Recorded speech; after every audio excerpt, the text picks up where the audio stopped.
I've been playing Cyberpunk 2077 over a week before release, and without spoiling anything for you guys, you need to watch this video before you start building your character because it will explain the impact your attributes, skills, and backstory choice will have on gameplay and dialogue choices in the game. I'll also be giving you tips on how to level up fast and how to craft the best legendary and iconic weapons in the game. So subscribe with the bell icon and let's get started. We're going to start off with our character's core starting attributes. Now the minimum you can have in each one of these attributes is 3. You cannot go any lower than 3. You have 7 attribute points at the start of the game to spend, however, you can only have a maximum of 6 points invested at the start of the game. You can add more into these stats as you level up in game, but at the start, maximum is 6 points. Now before you even select what attributes you should put your points in, let's take a look at what these attribute points actually do in the game. Now each time you level up in Cyberpunk, you will get an additional attribute point to spend, an additional perk to spend as well.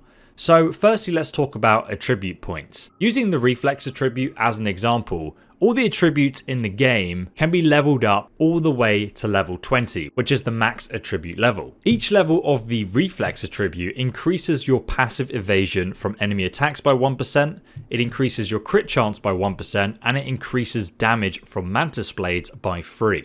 Now obviously you guys can read the bonuses that each one of these attributes give you, but the most important thing to be aware of is what skills are attached to each attribute. For example, body affects your athletics ability, annihilation is how good you are with light machine guns and shotguns, and then street brawler, which is self-explanatory.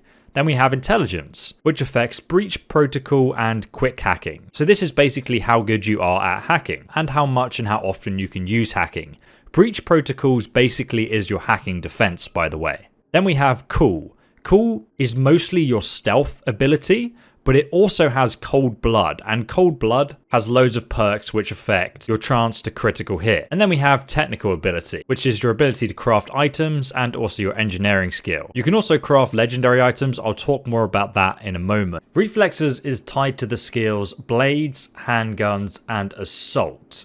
So if we have a closer look, handguns, we'll also see there's a ton of perks attached to this skill tree. Now, in order to level up your skills in Cyberpunk 2077, you just use the weapon. So for example, my character has been using handguns, so he's currently got handguns level 4. The more people I shoot with handguns, the more this skill will level up. So it's really simple.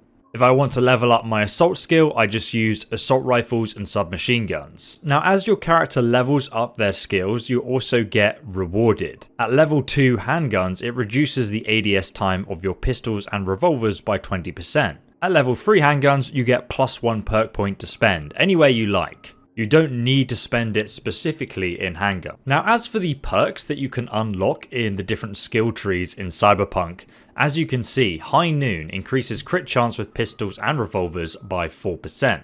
We can also level it up again to level 2, and then it will increase crit chance by 8%. Now, if you have a look on the outer side of the skill tree, you'll see that some of these perks can't actually be unlocked until you have level 20 of the related attribute required to unlock this perk. So I would need level 20 in reflexes to unlock this perk. Also, there are some other perks, like this one, that requires level 20 in handguns to unlock. So you need level 20 in the skill to unlock it. And that is essentially how the skill system works for every single skill and perk you can unlock in the game.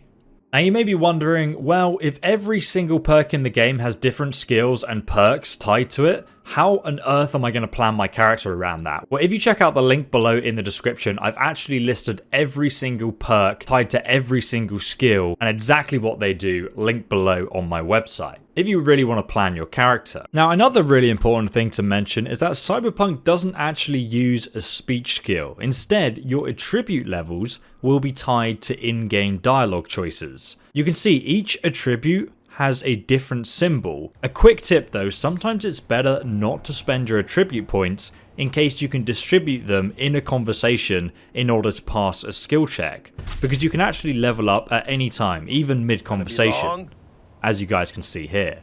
Now your backstory will also come into play for flavor options, but also to earn your friends faster and sometimes even get unique romance options. I don't want to spoil anything there though. Now a quick tip for weapons, I mentioned in the technical ability we had the crafting skill tree. So if you actually look at the perks here, find a perk called Edge Runner Artisan, which is a passive perk and it allows you to craft legendary items or upgrade any weapon in the game to legendary quality. Now this perk requires you to have a invested 18 attribute points into technical ability. You don't need to start the game with this skill though, because you'll find legendary weapons throughout the game hidden away anyway.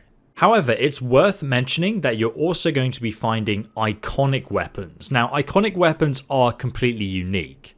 Like the Dying Knight pistol, which you get given at the start of the game. This increases headshot damage by 50% and significantly reduces reload time. That's its iconic effect. Now as you guys can see, the Dying Knight pistol starts off at uncommon quality, even though it's an iconic weapon. So the only way you can carry on using these weapons if you fall in love with them is to upgrade them to legendary quality, so the damage improves. Now obviously there are other legendary iconic weapons that you will find in the game, but I just wanted you to know that's how it works, so you guys can make an informed decision about it. By the way, if you're liking this video so far, please do drop a like, it really helps me out, and drop a comment below as well. Just type anything, it helps out the YouTube algorithm. Now before I go on to giving you tips about your character build, there's also something you should know about weapons. For example, some weapons in the game are going to have a level requirement. For example, the Defender light machine gun. Full potential is unlocked at body 6. Using it with less will make you less effective with it. Same even for sniper rifles, for example. Even though this sniper rifle specifically has a level requirement of 20, we still need body 6 to actually use it. So in that sense, investing in certain stats at the start of the game isn't going to ruin your character completely, because they become less meaningful later on. Another quick tip, earlier on I pointed out that you'd get +1 perk points for progressing certain skills as a reward. For example, at level 6 handguns, I'll get another +1 perk point. Now these perk points can actually be used in any attribute, meaning that if I wanted to, I could farm the handgun skill or the assault rifle skill for perk points, and then I could go ahead and invest them all in the street brawler skill or something like that. So using weapons and leveling up your skills is always going to be helpful to you in that sense, because you're going to get additional perk points to spend wherever you want them. So leveling up a variety of skills and just testing things out is always going to be a good thing for you. So now we're going to be going over some tips for your different character builds. If you want to play a melee or shotgun user in your face, you're going to go ahead and put a 6 into body immediately. Intelligence, unless you really want to do hacking, you can just leave that at 3. Reflexes will affect how quickly you can move. And also, if you want to use dexterity-based blade weapons, you're going to want to put some points into reflexes. You don't need to max it out right now, but you can if you like. Now, it's important to note, body also includes shotguns and light machine guns, so you're still going to have a lot of range damage accessible to your character, even without using reflex content. Technical ability, once again, this is actually a very useful one that I recommend investing into because it increases your armor by 5% with each rank, which is huge. As for your cool stat, that's completely up to you. You can get quite a long way with intimidating people, and stealth isn't going to be very useful to you at all. There are a lot of critical based skills in the cold blood skill tree, but for this build, I'd recommend going full body, reflexes, technical ability. And those are going to be your focuses. This is very much a meaty melee build. So next we're going to do a stealth build. So obviously for this we're going to want cool, because that dictates our stealth and also cold-bloodedness. So we're going to put a immediate 6 into that. Now you have two ways you can take this build.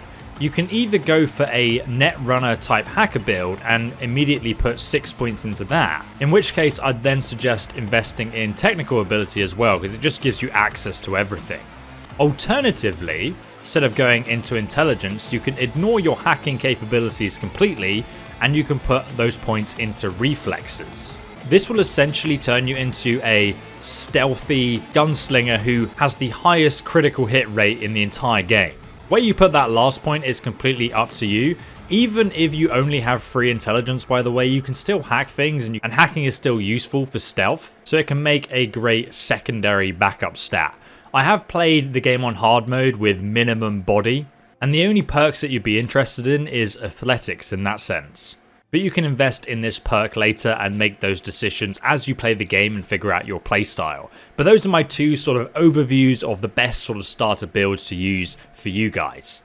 Now another really important thing to mention is that you can buy cyberware to reset your perk points and so on, but it's very expensive. The reset perk point option, for example, costs 100,000 eddies. And your money is obviously better spent elsewhere, but at least you know this is an option.